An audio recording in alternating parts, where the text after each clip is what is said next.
Assalamualaikum warahmatullahi wabarakatuh. Kali ini kita akan berdiskusi tentang kehamilan pada penyakit asma ya. Dengan ibu asma itu seperti apa kehamilannya, bagaimana tata laksananya. Saya akan share screen. Oke.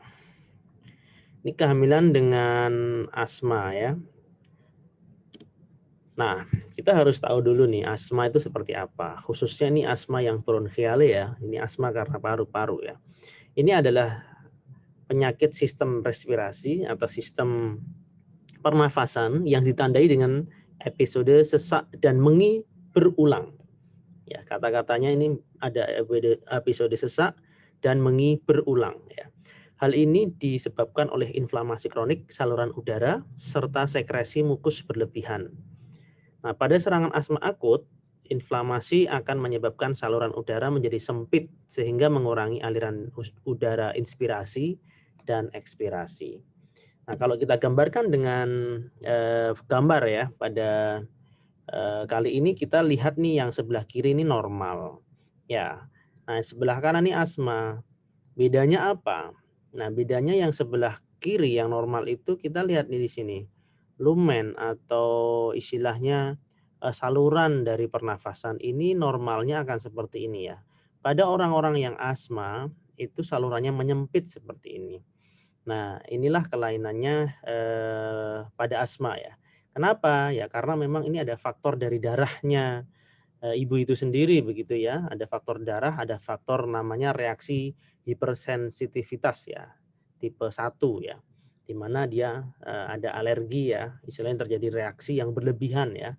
Nah, sehingga saluran pernafasannya menyebabkan saluran pernafasannya seperti ini. Jadi mengkerut seperti ini. Nah, patofisiologinya juga sama ya. Jadi ini kita lebih jelas lagi ya. Normal RW ya, normal RW-nya atau istilahnya saluran pernafasan normal itu lumennya sebesar ini. Kemudian pada asma itu juga lebih menyempit ya. Nah, apalagi terjadi serangan. Nah, di serangan itu lebih sempit lagi. Ciri-cirinya dia akan lebih susah bernafas ya. Khususnya dia pada saat inspirasi itu berat, tapi ekspirasi lebih berat. Jadi lebih berat dalam ekspirasi atau mengeluarkan nafas. Sehingga sering terdengar mengi ya. Jadi ada wheezing, kalau kita bilang bahasa medisnya namanya wheezing, itu adalah mengi. Ekspirasinya atau mengeluarkan nafasnya jadi berat ya. Kenapa? Karena ada terjebak di sini ya. Jadi ada udara ya, udaranya masuk begini tapi kemudian mau keluar, wah ini terjadi penyempitan seperti ini. Nah, penyempitan nggak cuma sekedar penyempitan, dari penyempitan ini juga ada pembengkakan ya, pembengkakan di saluran pernafasan, kemudian terjadi sempit dan keluar mukus ya. Mukus itu ya kayak selaput-selaput lendir begitu ya. Ada sehingga dikeluarkan jadi akhirnya bisa terbatuk-batuk dan akhirnya menjadi seperti dahak begitu ya, keluar dahak. Itu artinya ciri-ciri dari asma. Nah, untuk mendiagnosis ada orang yang memang sesak, sulit bernafas, apakah termasuk asma atau tidak? Yang pertama kita harus pastikan sesak atau sulit bernafas itu disertai mengi. Tapi ini bukan suatu mengi itu juga bukan suatu tanda khas juga ya. Karena mengi itu juga bisa di tempat lain. Tapi mengi pada asma itu khasnya adalah dia di akhir ekspirasi. Jadi ketika dia ekspirasi timbul mengi atau wheezing ya. Kemudian ada batuk berdahak tadi ya, seperti patofisiologi yang saya jelaskan. Saluran pernafasan itu akan menyempit dan akan mengeluarkan juga lendir atau dahak itu sendiri ketika nanti dia dikeluarkan sebagai batuk begitu ya.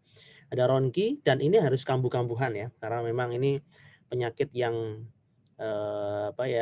istilahnya sering kambuh. Jadi tidak bisa kalau yang namanya asma itu tidak kambuh-kambuhan. Katakanlah bisa diderita sejak kecil begitu ya, sejak dia masih anak-anak menderita asma seperti ini karena memang apa? Karena memang biasanya garis keturunan ya. Jadi dari orang tuanya atau dari kakek neneknya ada riwayat alergi, riwayat asma seperti itu ya.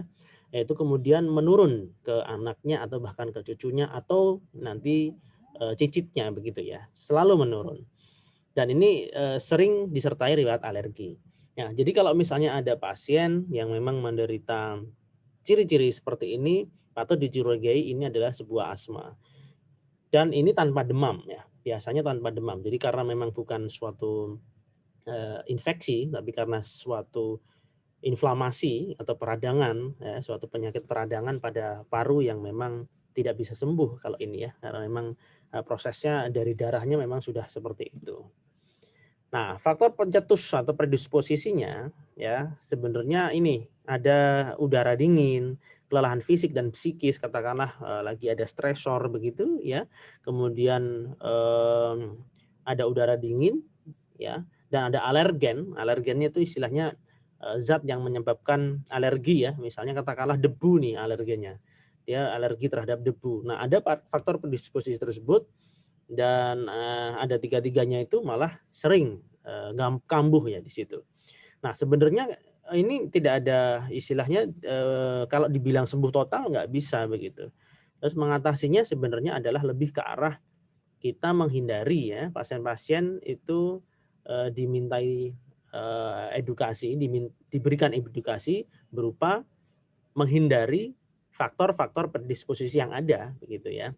Jadi menghindari alergen, kalau memang sudah tahu alerginya ada alergi debu ya berarti harus jangan apa namanya, kalau misalnya katakanlah bersih-bersih itu perlu minta bantuan misalnya begitu ya. Terus kemudian apa ya, tidak bisa kalau rumahnya kotor begitu ya, harus betul-betul bersih, tidak ada debu yang berterbangan. Karena memang begitu ada debu, ketika ada bersih-bersih dan bersih-bersih sendiri misalnya seperti itu ya, itu mungkin jadi satu faktor predisposisi atau pencetus dia akan terjadinya sesak nafas.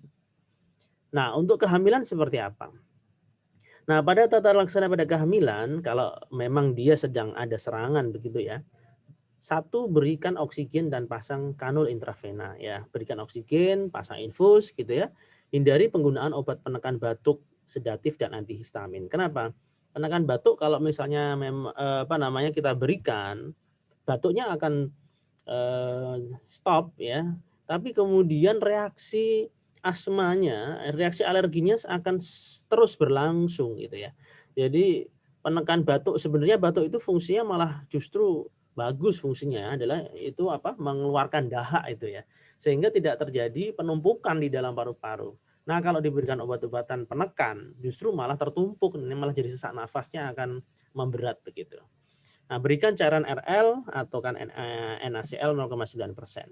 Berikan terbutalin obat-obatannya ya secara subkutan dengan dosis sekian itu ya 0,25 mg per 15 menit dalam 3 dosis atau oral 2,5 mg tiap 4 sampai 6 jam. Berikan methylprednisolone ya sebagai anti alerginya ya. Bisa juga diberikan ini apa namanya nebulizer ya dengan obat-obatan yang mirip ya dengan istilahnya derivat dari steroid itu sendiri. Jika ada tanda infeksi, beri ampicillin 2 gram IV tiap 6 jam. Nah, kalau memang ini ditemukan pada PPK 1, tentu kita membutuhkan rujukan ya ke fasilitas yang memadai. Di rumah sakit rujukan bisa dipertimbangkan fototorak untuk mengetahui bahwa ini memang murni asma, bukan sesak karena yang lain. Karena bisa jadi kalau misalnya katakanlah ada tanda-tanda infeksi atau demam, mungkin sesaknya ini bukan asma nih, mungkin sebuah bronkitis atau pneumonia bahkan ya. Jadi itu nanti bisa dibedakan dari fototoraks. Ya, cek lab ya, alat monitor fungsi vital dan rawat intensif bila mana perlu. Nah, tata laksana selanjutnya dapat ditentukan dengan konsultasi bersama dokter spesialis paru atau penyakit dalam dan tentu juga dengan spesialis obstetrik dan ginekologi. Kalau ibu hamil ini masih istilahnya ya masih hamil ya, wanita ini masih hamil gitu. Jadi tentu harus butuh ketiga ini kolaborasi ini. Nah, pada saat persalinan bagaimana? Ini tadi kan yang sebelumnya pada saat kehamilan ya. Pada persalinan, asma ini dapat memburuk ya selama persalinan. Sehingga persalinannya ini harus dilakukan di rumah sakit, tentu karena ada pengawasan di situ. Nah, penanganan asma akut saat persalinan sama dengan saat kehamilan. Persalinannya bisa per vaginam ya, bisa spontan ya. Jadi tidak harus sesar ya. Jadi pasien yang asma, ya misalnya asma, tidak harus sesar. Ya, kecuali jika memang ada indikasi obstetri untuk sesar. Contoh misalnya katakanlah asma, katanya nggak boleh, nggak harus sesar. Ya betul. Tapi kemudian denyut jantung janin ini fetal distress, ya tentu ini harus sesar. Sesarnya bukan karena asmanya, tapi sesarnya karena fetal distressnya. Atau misalnya katakanlah kehamilannya dengan placenta previa, ya placenta previa total gitu ya. Asma, ya tentu sesarnya bukan karena asmanya, tapi karena placenta previa, karena janinnya menutupi atau plasentanya menutupi janin, sehingga nggak bisa lahir normal. Jadi seperti itu ya. Nah, di rumah sakit rujukan jika dilakukan sesar, lakukan dengan anestesi regional. Apabila terdapat kesulitan pernafasan selama kala 2 nih, misalnya katakanlah dipimpin nih, pembukaannya lengkap, ada kala 2, ini bisa diperingan ya, diperingan dengan ekstraksi vakum atau cunam bila syaratnya memenuhi. Nah, warningnya jangan diberikan prostaglandin ya, derivat misoprostol ya, prostaglandin ya. Ini bisa memperparah kondisi asma. Nah, untuk mencegah perdarahan pasca salin bisa diberikan oksitosin atau bahkan ergometrin ya.